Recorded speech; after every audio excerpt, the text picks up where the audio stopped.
of the three Baltic capitals, Tallinn might have the most striking contrast. In its medieval old town, you'll feel like you're in a fairy tale, walking down the cobblestone streets and along the city walls dotted with towers. Yet, just outside those walls, you'll find sleek modern buildings with cutting-edge design. The language also has a huge contrast with the other Baltic states. While Latvian and Lithuanian are far more unique languages than we had expected, they are still in the Indo-European language family, while Estonian, on the other hand, belongs to the completely different Uralic language family.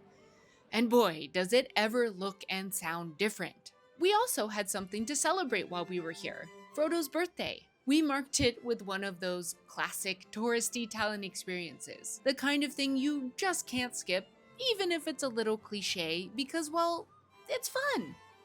I also surprised him with a more local experience. Let's just say it involved live music and, in a way, Philadelphia.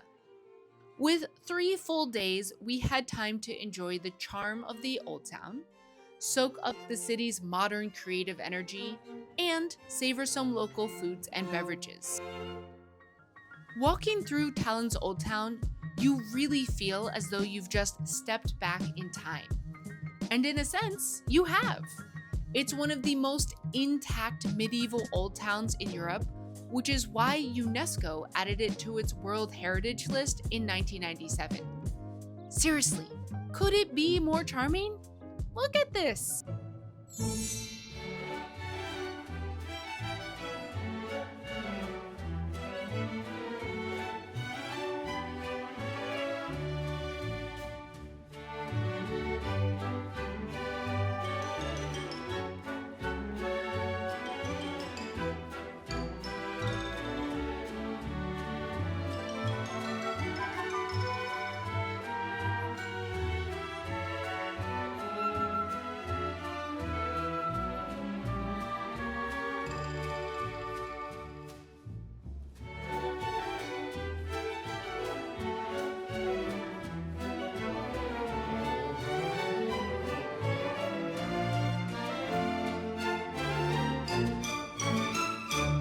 So we are here in front of the city walls of Tallinn. They were built in the 13th century by a Danish queen, but to really simplify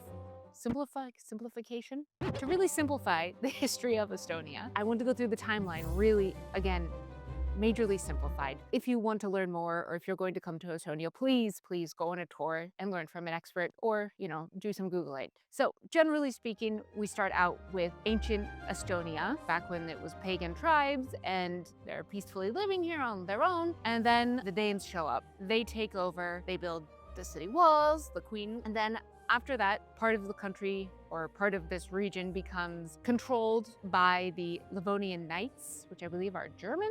So then the Swedes take over for a while, and this brings us up to the 1700s when the Russians take over for the first time here. And this begins a long period of occupation up until the end of World War I, when Estonia finally gains independence once again after many centuries and various occupations. So they are free for a while. And then right before World War II, the USSR has then come into being, and so they come back. They take over again.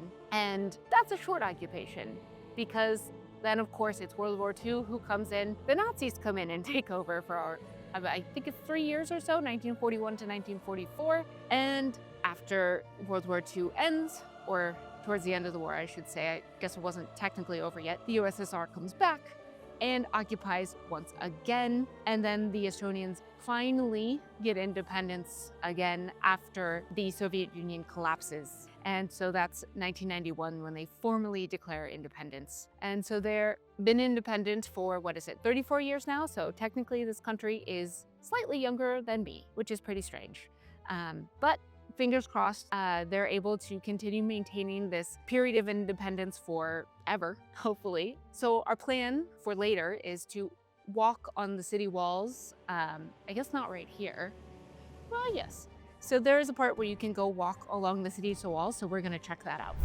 So we actually decided against walking along the walls because it's divided up into several different sections, which all have separate tickets, and the section we tried to go up just wasn't really that long.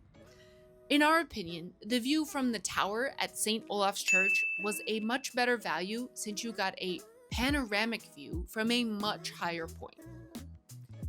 To get to that truly stunning bird's eye view over Tallinn, like we said, head to St. Olaf's Church. The church itself is medieval, and the tower soared all the way up to 520 feet, or 159 meters at one point, which made it the tallest building in Europe. Pretty impressive for the 16th century. However, currently, the spire reaches about 400 feet, or 123 meters, and the viewing platform sits at 200 feet.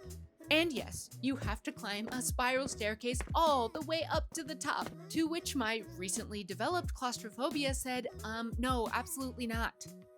So Frodo went up on his own, and wow, am I sad to have missed it after seeing that view. I mean, look at it. So hit me with your advice for getting over claustrophobia in the comments, please. Oh, and also, by the way, in case you were wondering, yes, the spire has been struck by lightning more than once. In fact, at least a dozen times.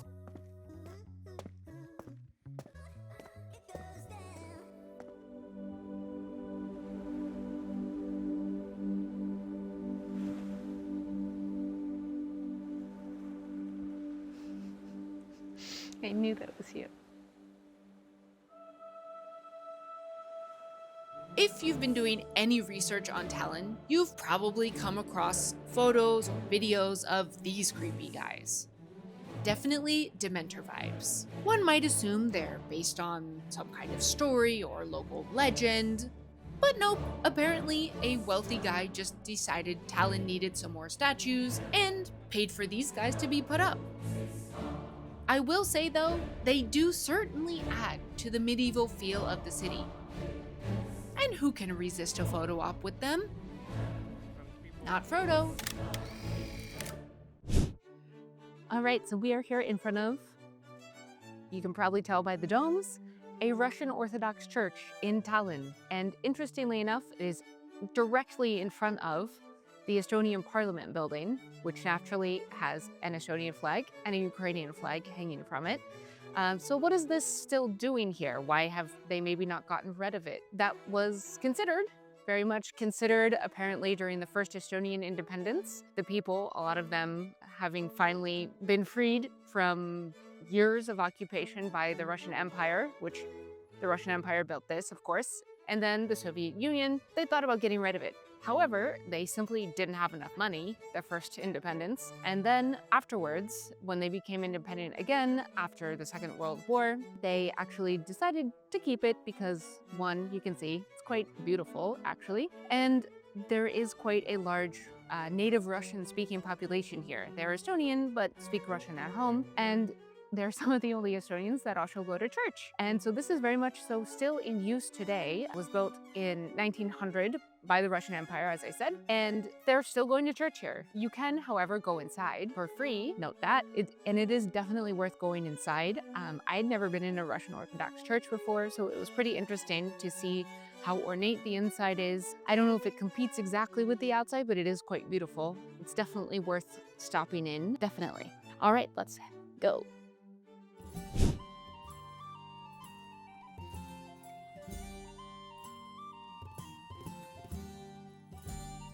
Now, we're going to head back to the medieval era and Old Town for just a moment. When you're strolling through the main square, it's pretty much impossible to miss Olde Hansa. Is this Tallinn landmark restaurant more than a bit touristy? And on the expensive side? Sure. Is it also worth it, in our opinion? Totally. The menu offers quite the interesting variety of meats, including bear, and Frodo decided on a dish that featured venison and elk that day. The vegetarian options, by the way, were also surprisingly great. Honestly, some of the best lentils I've had in a while. Naturally, we also had to try the house-made beer, how fun are the huge clay steins, and the schnapps. Let me tell you, the pepper-flavored one, whew, quite the experience. And that's just the food. The servers are also all wearing period dress and acting the part, even when they have to bring you the quote-unquote magical machine to pay with a credit card. We managed to go on a night that included live medieval music, so it was really just a fun time all around. And what can we say? We love a theme and an immersive experience. It's a ton of pepper. It's like grinding pepper, pouring water, a little bit of water, just drinking pepper.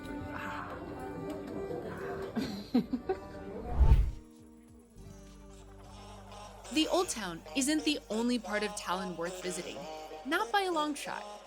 We walked over to the hipster Telliskivi Creative City and wandered through the various shops and galleries and cafes.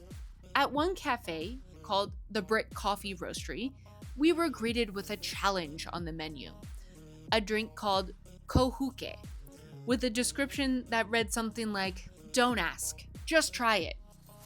We won't spoil the fun, but we will say it was quite tasty, and the coffee overall was great. So if you're in the area and in need of some caffeination, definitely stop in. If you're still thirsty, and maybe for something a little stronger, definitely make the trek to the Pujala taproom. If you walk from the Telliskivi area like we did, you should end up walking through Kalamaya, which is a neighborhood full of colorful wooden houses, super cute. The Pujala taproom and brewery itself is really quite beautiful. And of course, the beer was great. Heading out to Kadriorg Park is perfect if you need an afternoon to just relax after a few days or maybe weeks of traveling. And it's also not far from the center of Tallinn. The main draw is the beautifully kept flower gardens, which you'll find between the Kadriorg Art Museum and the Office of the President. The gardens definitely have that grand imperial feel, so it should come as no surprise that their construction was started in the 18th century during the Russian Empire's occupation of Estonia. There are also a few other museums within the park, including the Estonian Art Museum and the Mikkeli Museum. We didn't visit any of the museums, but let us know if you have and we missed out.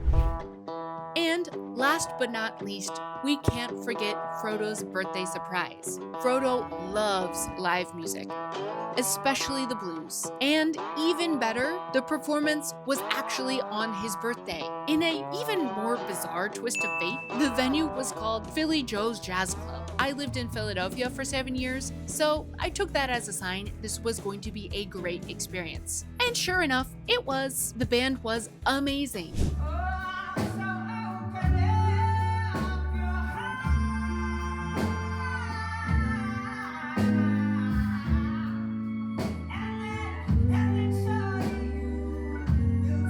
And it was quite a local experience. We finally got to hear a lot of Estonian, which just added to the night. The birthday boy couldn't have been happier. And by the way, I ended up finding the show by looking at the events section on the Visit Tallinn website. And that wraps up our time in Tallinn. It may be the smallest of the 3 Baltic capitals, but it is packed with history, charm, and some great local food. Definitely worth 3 days of your trip.